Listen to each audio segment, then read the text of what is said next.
അതിനൊരു സിനോണിമാണ് woe synonym distress. വോൻ്റെ സിനോണിമാണ് ഡിസ്ട്രസ്. വോ ഡിസ്ട്രസ് എന്ന് പറഞ്ഞാൽ ദുരിതം എന്നാണ് അർത്ഥം. ഇനി ആൻറ്റോണിം മാഡ്, ആൻറ്റോണിം സെയിന്. മാഡിൻ്റെ ആൻറ്റോണിമാണ് സെയിന്. മാഡ് എന്ന് പറഞ്ഞാൽ പ്രാന്തൻ, സെയിൻ എന്ന് പറഞ്ഞാൽ ബോധമുള്ള. ഇനി ഒരു ഫ്രേസൽ വെർബാണ് നോക്കുന്നത് ബീഫ് അപ്പ്. ബീഫ് അപ്പ് എന്ന് പറഞ്ഞാൽ to make something bigger. Beef up phrasal വെർബിൻ്റെ meaning to make something bigger, വർദ്ധിപ്പിക്കുക എന്നർത്ഥം.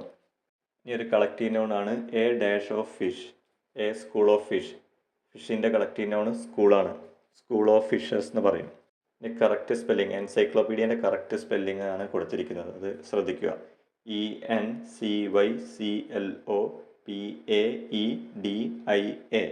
Go on a wild goose chase means to do something pointless.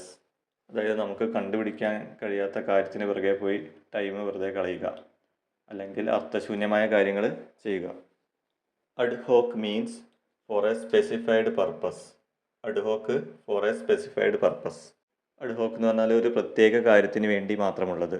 Study of mountains, orology. Study of mountains ആണ് orology എന്ന് പറയും. അങ്ങനെയാണെങ്കിൽ ഒരു ചോദ്യം, study of lakes എന്താണ്?